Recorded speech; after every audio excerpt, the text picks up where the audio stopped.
Welcome back to another episode of the Beyond the Arc podcast. Today's episode, we're going to be talking everything basketball. Of course, the expectations after All-Star break for all 30 NBA teams. So without further ado, let's get right on into this. So basically what I'm going to do is I'm going to start at the bottom of the West, work my way through the West, and then go to the bottom of the East, work my way through the East, and just kind of give you what my expectations are for this team post All-Star break. This is including those deadline deals and all that. These teams that are really starting to form, identities are really starting to showcase, and we'll just see what each team has to come. Let's start off at the bottom of the West. Like I said, the Sacramento Kings. They're a team that has lost 14 straight. Realistically, their expectation, of course, should be top one pick, but they're a team should have made more moves during the deadline. They were a team that made one singular move to then give up Dennis Schroeder's contract and Keon Ellis, which Keon at one point in time could have been worth a first-round pick. But then they gave up, the idea of pairing them together to get off Schroeder's contract to then bring in a more expensive player in DeAndre Hunter. Just a move that didn't really make sense. It's just a typical Sacramento Kings move where this team has zero direction. This team is not full-on rebuilding. They're also not full-on all-in. They're a team that at one point in time, literally a few years ago, took the Warriors to Game 7. I don't understand what is going on with this front office. I don't get it at all. I don't understand the direction. This team genuinely, I love the Kings being in Sacramento. But damn, to sell the team or something. Something has to change to where we finally get decent Sacramento Kings basketball. Or if not Sacramento, give it to an owner that's willing to bring great basketball to the NBA. Because this team has been an embarrassment. They're not even trying to tank. They just suck. They're just not good. And that's okay. But at some point in time, you got to either fully blow it up, right? Or you got to go all in kind of thing. And they didn't do either one of those things. A core of Russell Westbrook, DeAndre Hunter, DeMar DeRozan, Zach LaVine, Sabonis is not going to win you a championship. Maybe in 2016, 2015, it could have. But not in 2026 when all those guys are a couple years away from retiring. DeMar is on his last leg. Russell Westbrook, pretty close to his last leg. Zach LaVine, his knees are not nearly the same as what they once were, right? Sabonis, dealing with a lot of injuries. He is your most valuable piece, and you didn't trade him.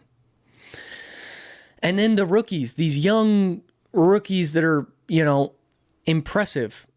Nick Clifford looks terrified when he's touching the basketball. Yeah, I get it. He's a rookie, young player.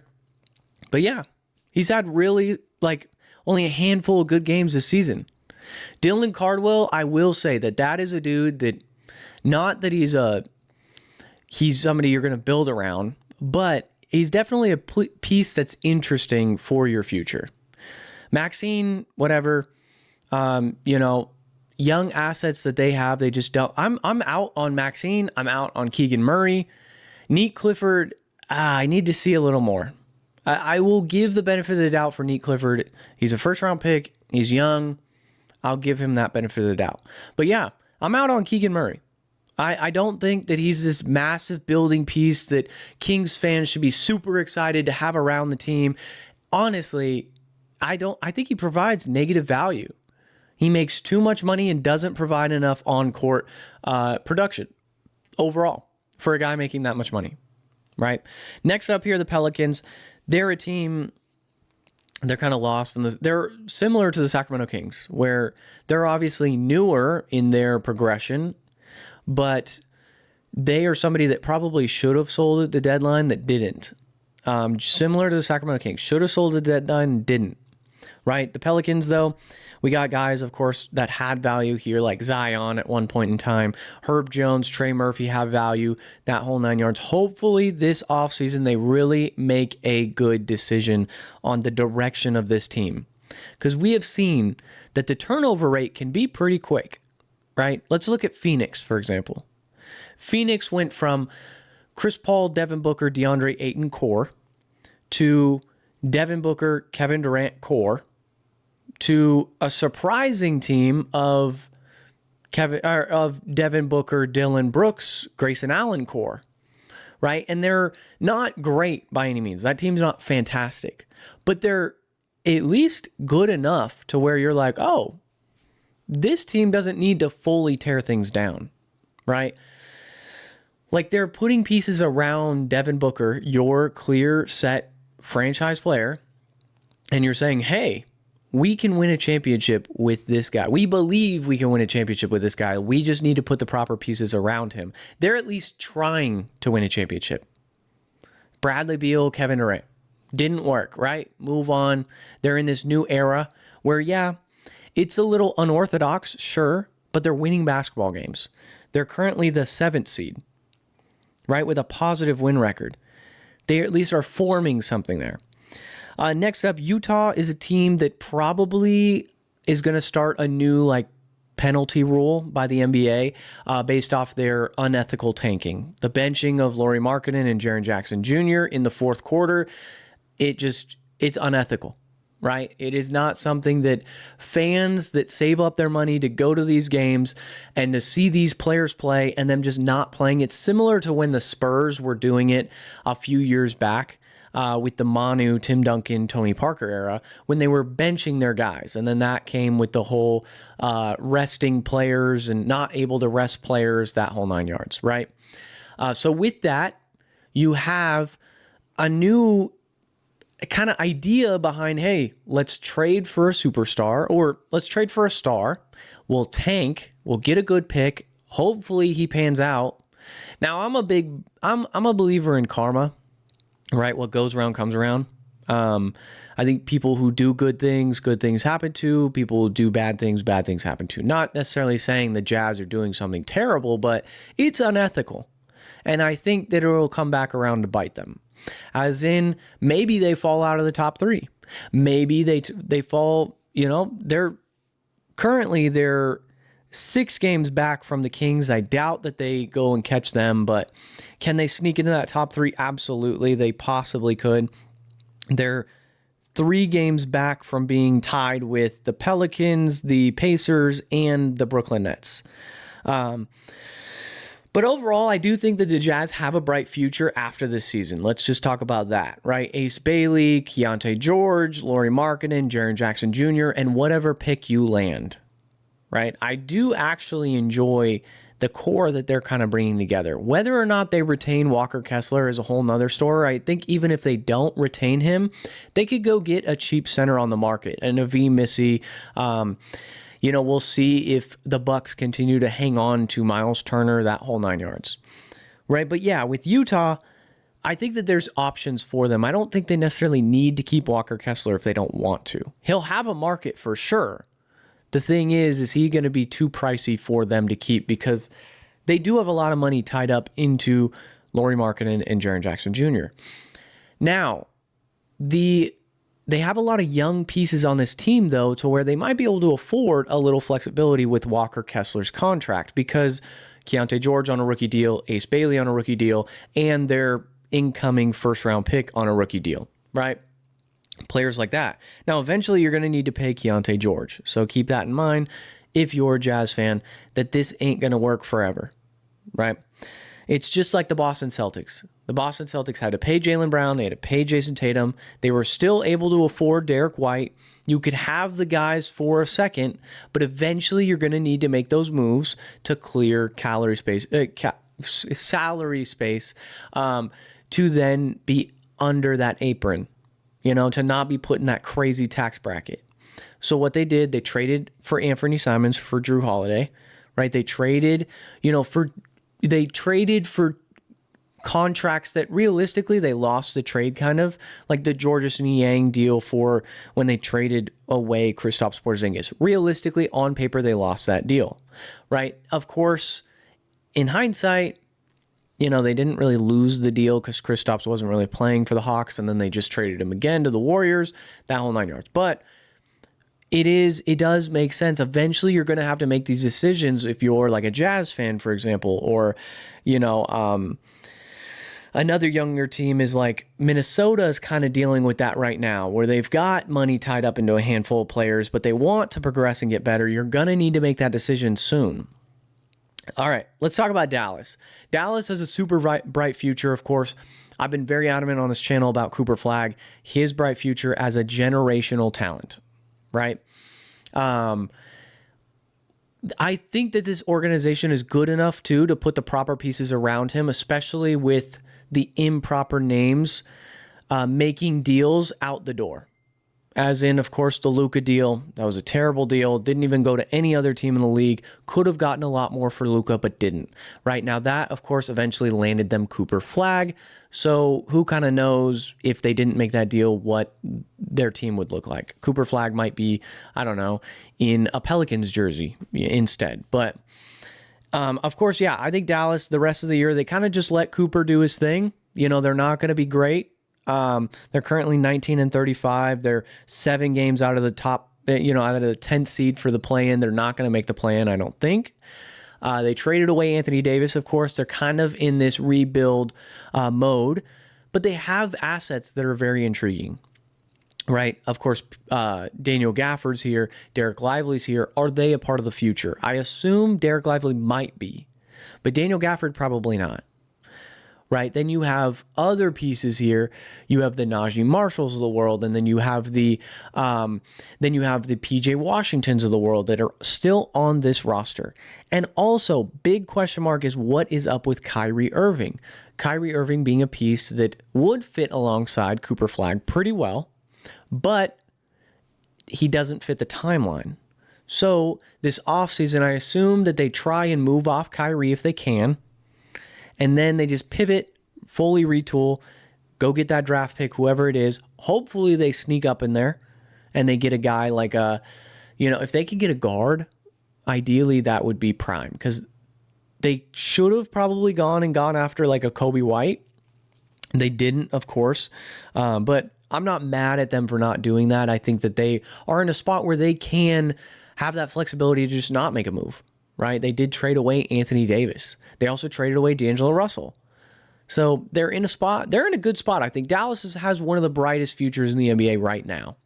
Right? They're still holding on to that 2029 first round pick from the Lakers. I think that's huge. Yes, they didn't get to, but I don't think LeBron will be on this roster. I honestly have a prediction he's not going to be on the roster in the offseason. I think he'll finish his career with the Cavs. I think he's going to do a farewell tour as a Cavalier, right, and call it quits. But that's just me. Next team up I want to talk about on this list is the Memphis Grizzlies. They're in a spot where I think they realized the value of Ja Morant just wasn't there on the market, and they could probably do a little more in the offseason with him. As in that they let him kind of just rock out, let him do his thing. Right, you went and you traded away Jaren Jackson Jr., so Ja Morant's probably out the door as well. Now, I understand the idea of not trading him at the deadline. If it means you let him ball, they still lose games, he looks good, and then you trade him for hopefully more in the offseason. Right, that's just a move I could see them making. Right, Miami is still on the table. There was an offer on the deal for Ja Morant from Miami. It was a mixture of either Jaime Jaquez or Kelly Oubre, Nikola Jovic, and I think that's it. Something else in there. And then, but they didn't give up picks. That was the big thing. The Grizzlies want picks in return.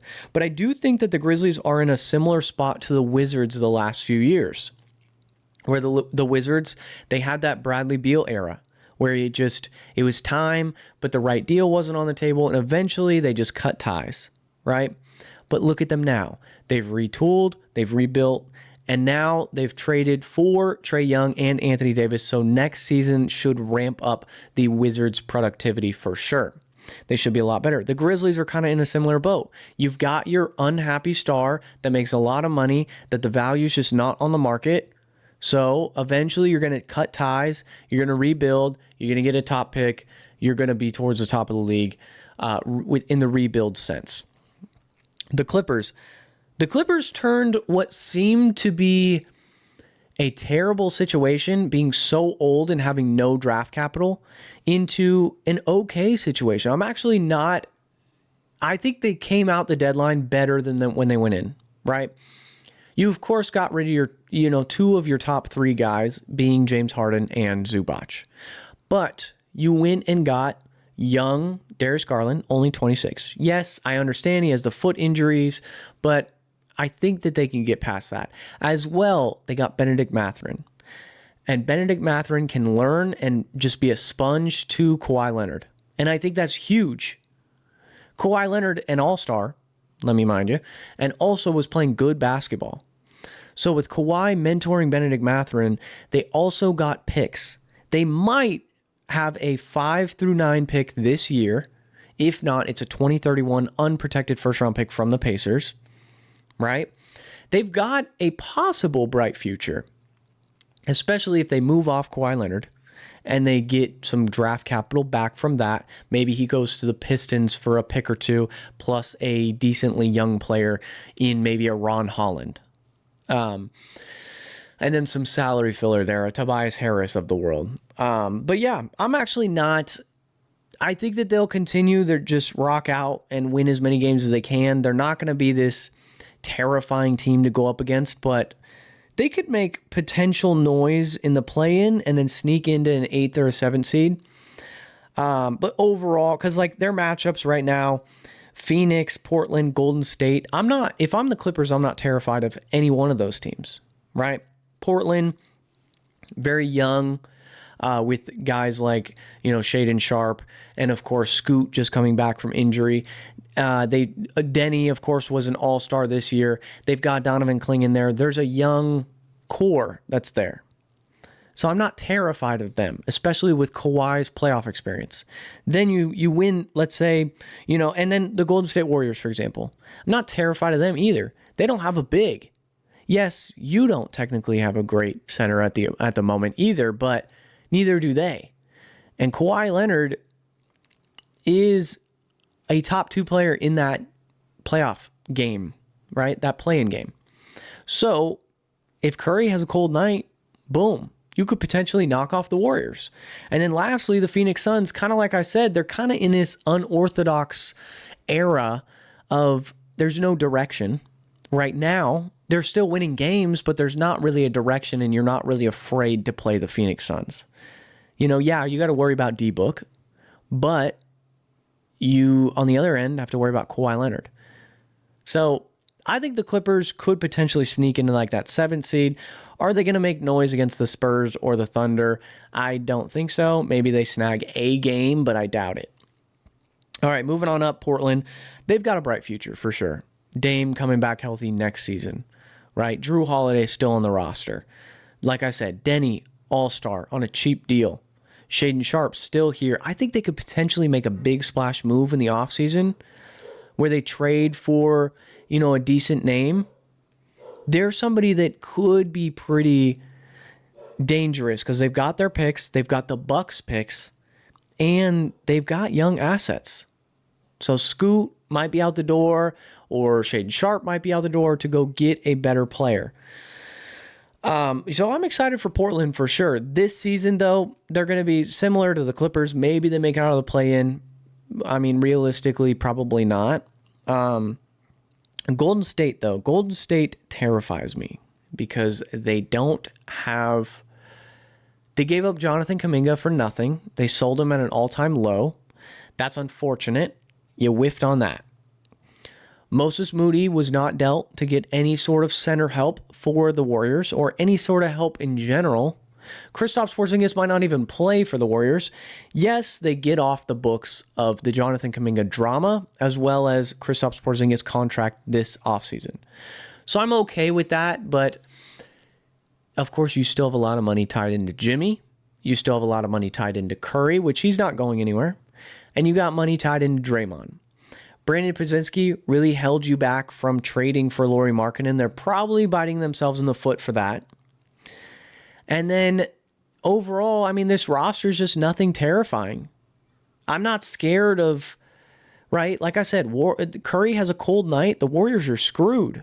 Who else is going to score? Draymond? No. Pods? No. Moses Moody? No. I ain't scared of nobody on this roster. Next up here, Phoenix.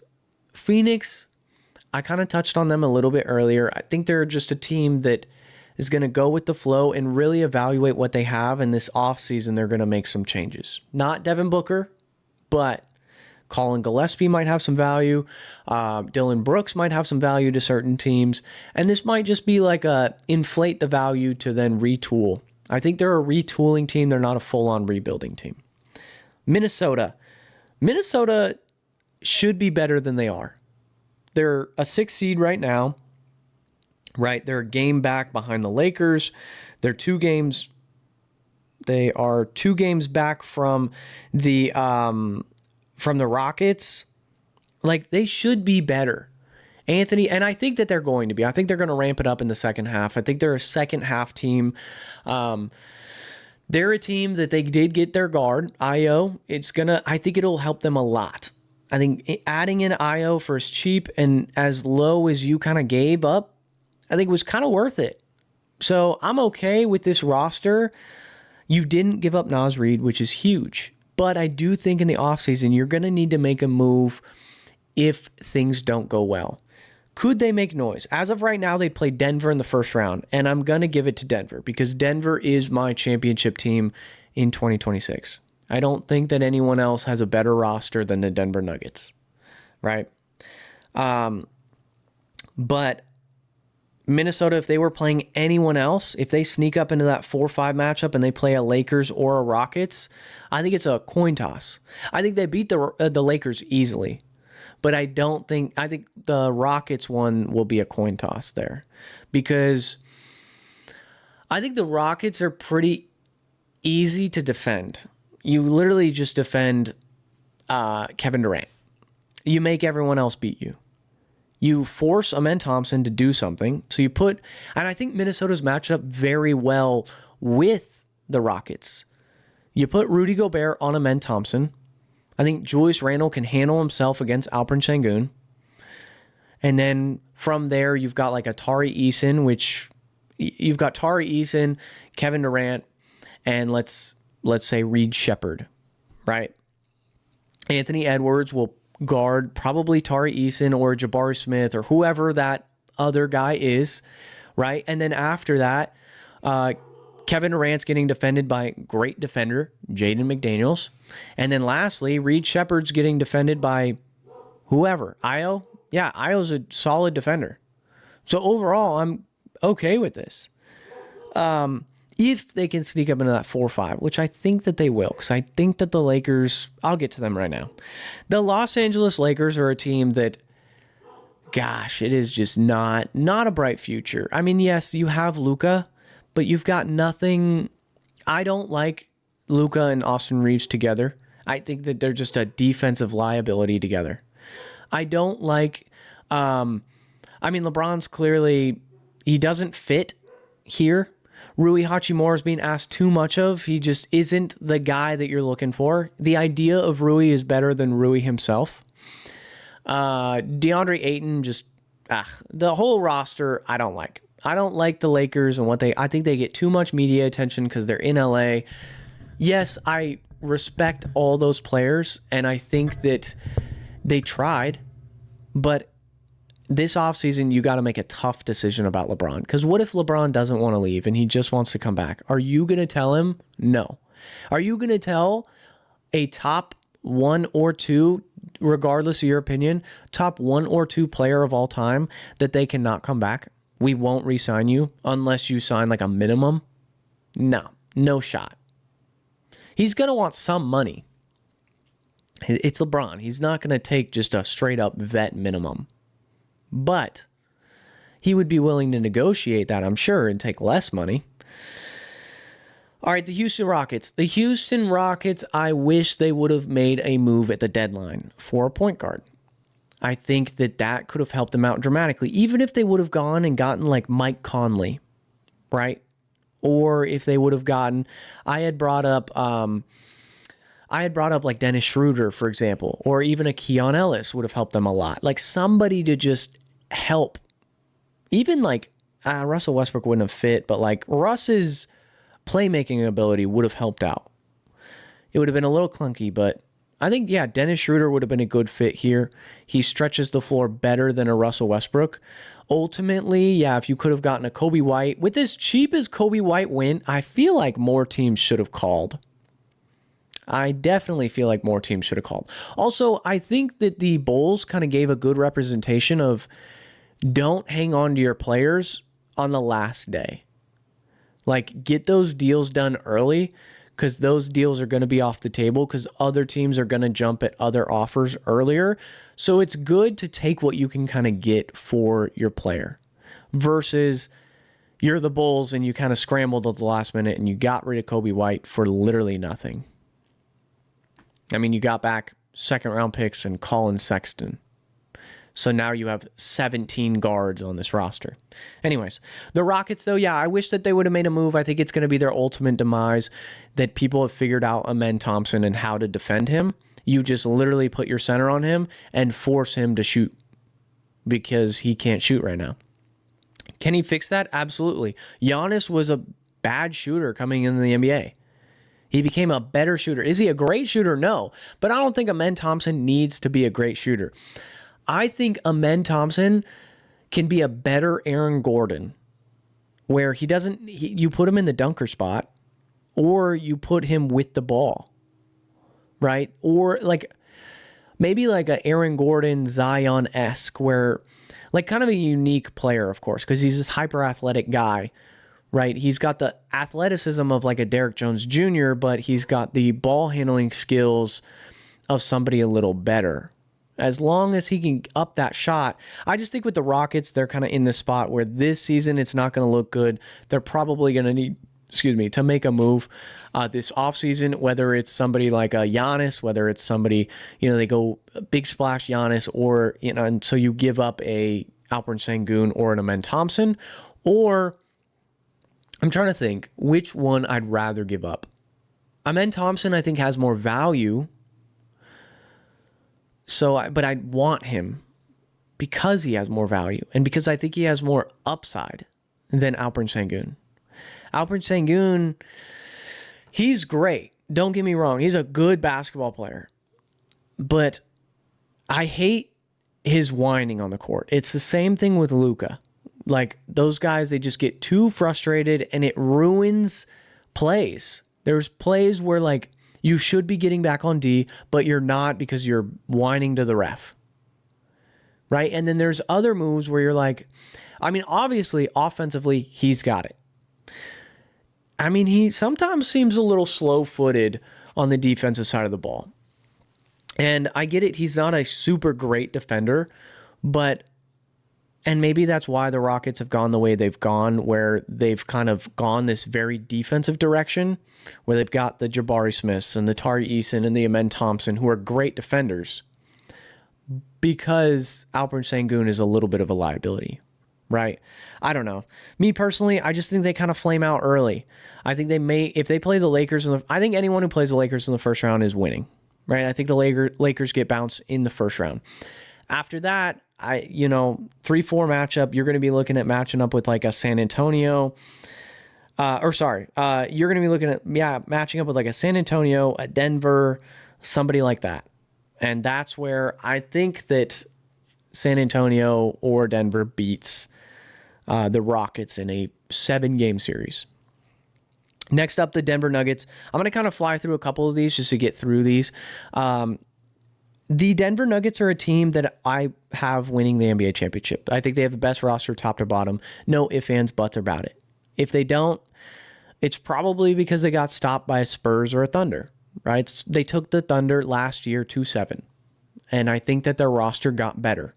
So with that, I think that this roster is going to compete, and they're going to be the team that comes out of the West. Maybe they don't. But it is going to be one of these top 3 teams.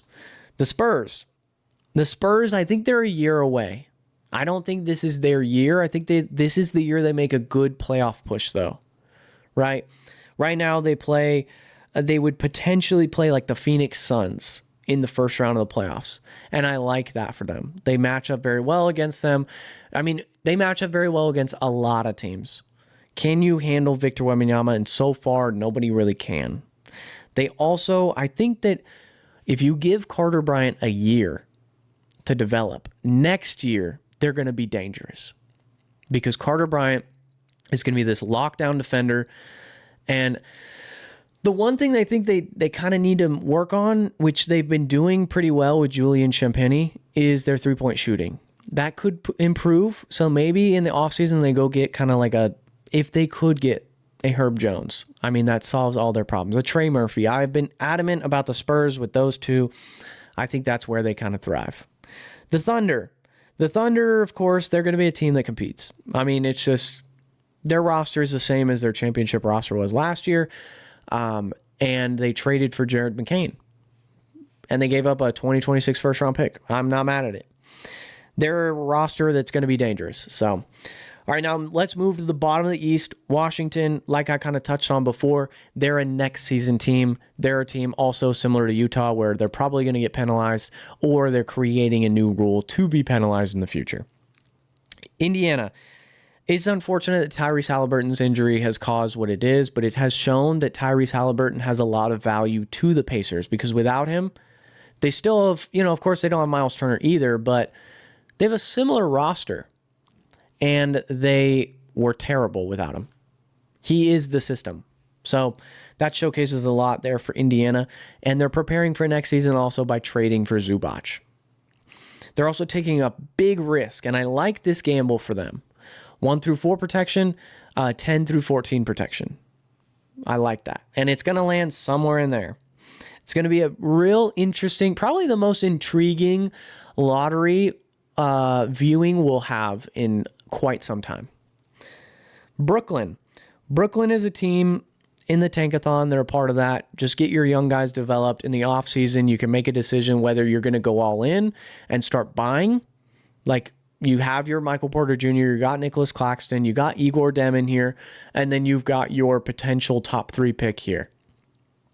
Milwaukee. I'm so sick of Milwaukee with the Giannis stuff. I've said that numerous times. I am sick and tired of Giannis with Milwaukee. I think both parties should just part ways because they're not doing anything to help him. He's not doing anything to help them overall.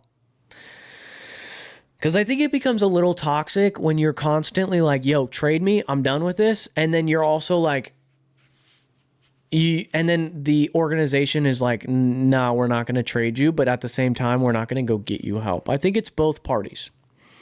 Chicago, they got too many guards. That's what I'll say about them. They need to figure out an identity. Figure out who your pieces are, scrap the rest. I don't care. The Bulls are in a tough spot. The Atlanta Hawks. They've got a bright future, I think. I think Jalen Johnson's cool. Jonathan Kuminga was like a flyer on whatever. We'll see what he is, and then we'll reevaluate. But I like the Jalen Johnson, Nickeil Alexander-Walker, Dyson Daniels kind of trio there.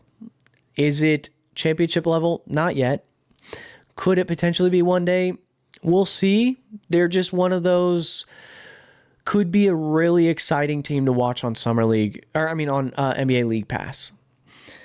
The Hornets. Hornets are an impressive team this year. They have really started to try and win games, which is cool. It's great to see. I think that this trio of Brandon Miller, LaMelo, and Con Knipple is starting to showcase why they invested so much time and energy into Brandon Miller and LaMelo. They just need to take it a step further. I think they just need to find their center, whether that's a Derek Lively, whether it's a Daniel Gafford, whether it's a Miles Turner, somebody that can come in and be competent, because they've gone through a lot of these guys and just they've been all right at the center position. Not great. They need to go for better center play.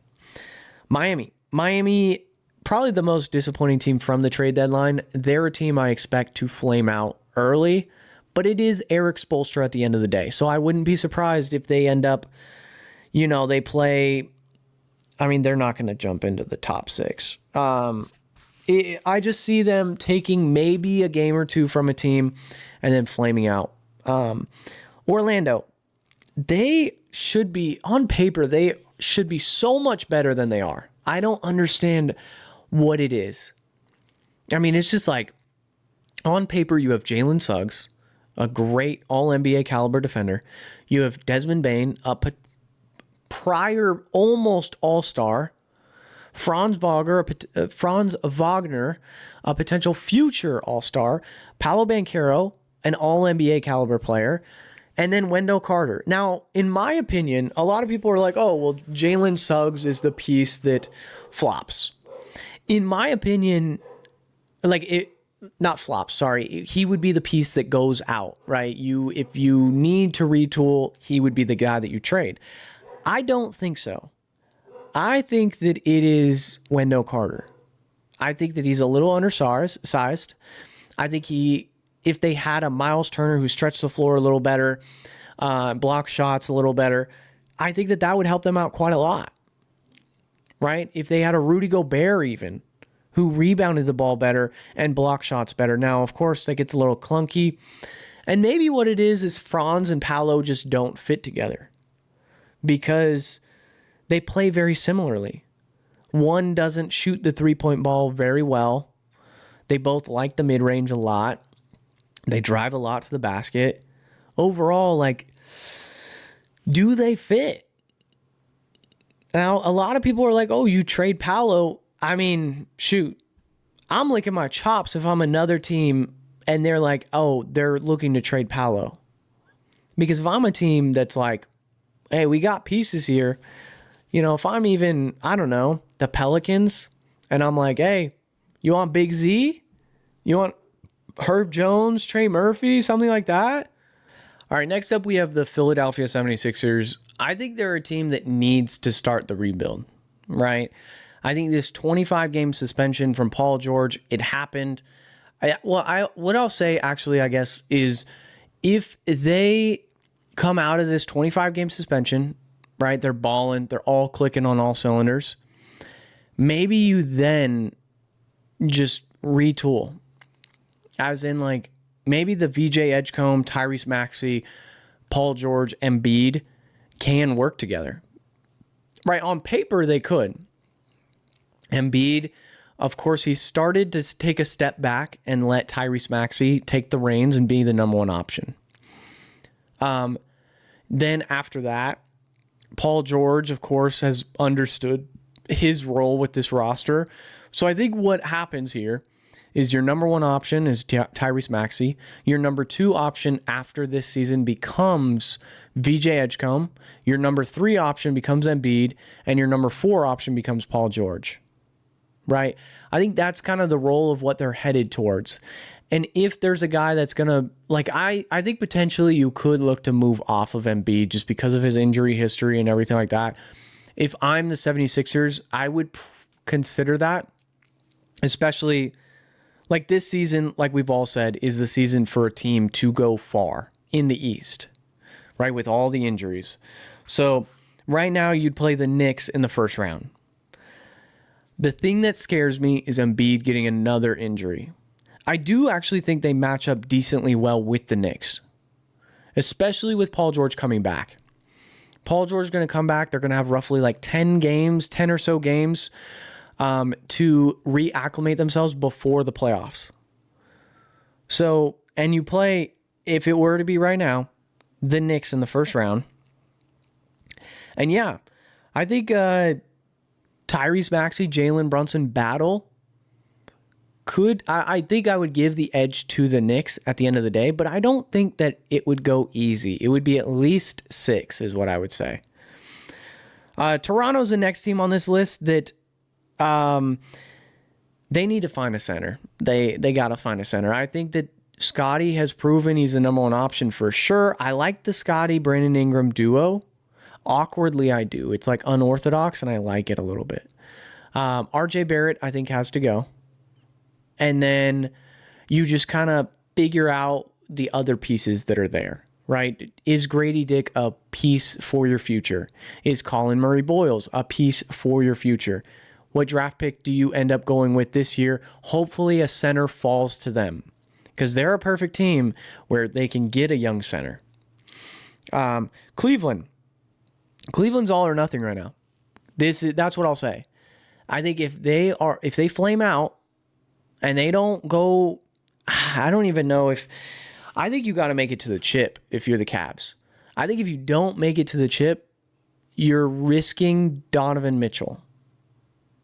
And they're a team that if they don't make it to the championship, I would say at least make it. I don't think you have to win the championship per se, but I'm saying make it. So like right now, they would play the Raptors in the first round. I would give it to them. And then they would probably play the Knicks or the Celtics, one of the two.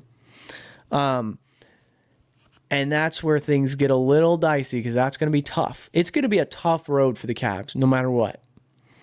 Also, a lot of possible like playoff Harden issues that are there. Donovan Mitchell and Harden, do they really fit together? Because right now we're still in the honeymoon phase of Harden being traded to a new team. Now, Harden, whenever he's traded to a new team, has a great like 10-game stretch right off the bat where he's like, oh yeah, just like the beginning of any relationship where that honeymoon phase is like the greatest thing, but you haven't had an argument yet, right? And that team hasn't had any discrepancy yet. We'll see what happens when that happens. Can they fight through that? And can James Harden, I do think on this roster with them fully healthy, that James Harden doesn't even need to be a number 2 option. He could be a number 3. He could just be a full-time point guard, gets his where he kind of can get his. But yeah, if he averages 12 points, 14 points a game, I think that's okay. I think you're happy with that if you are a Cavs fan. You're okay with Donovan Mitchell averaging 30 in the playoffs, James Harden averaging 14, Mobley averaging like 18, 20, and Jared Allen averaging 18, 20 is what I'll say. Because Jared Allen's production has gone dramatically up since acquiring James Harden. And like it has with every center James Harden has ever played with. Clint Capella, Dwight Howard, even like Zubac, for example. I'm curious to see what Zubac does with the Pacers. Of course, they'll have Halliburton, so I think he'll be fine. But James Harden has definitely elevated his game quite a lot. The Knicks are next up. They're a team that something's not right about the Knicks in my eyes. Like, whether it's Mikal Bridges, I don't know what it is, but I don't love it. I don't love what I see. So with that, I think that they're going to flame out early and they're going to make one of those, whether they trade Mikal or they trade OG or even they trade Cat in the offseason, I think one of those guys is going to be out the door. Boston is next up. Boston, of course, being a Celtics fan. I know I'm wearing a Raptors hat, but that's because I just went to a game. I am a Celtics fan at the end of the day. You can see it right here. The Celtics are an interesting team because of Tatum. Tatum is such a big question mark, and he terrifies the crap out of me because of I don't want him to come back too early. I don't want him to come back too early, and it scares me. Them being a 2 seed, he doesn't need to rush, which I'm glad. I am glad that this team can just kind of coast and let him fully get back to health and then bring him and add him back into this roster, whether it's at the end of the season or whether it's next year. But yeah, I expect them to kind of I think they're going to be good. I think they match up pretty well with a lot of these teams. I think they get a little manhandled in the center area, but of course just traded for Nikola Vucevic. So I think that's going to take some time to acclimate. We, of course, acquired him just before the trade deadline. And then All-Star break happened. But yeah, I think that the Celtics could potentially be a championship contender if Tatum comes back as Tatum. But it scares me with his injury. I'm okay with them not making it to the championship this year. Detroit is kind of like a scary team. I don't think they have too many holes. I think they're a team that could use a secondary star for sure. But they win games. They win games, they grit and they grind.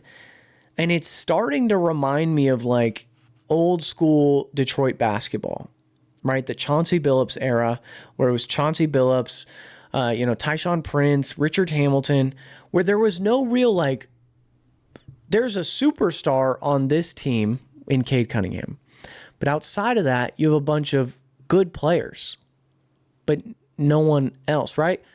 I mean, maybe using the old Pistons was a bad example. Maybe using the older Pistons. You had Isaiah Thomas, but outside of that, you had good players, not great players. Right? In today's league, you typically need more than one star to win a championship.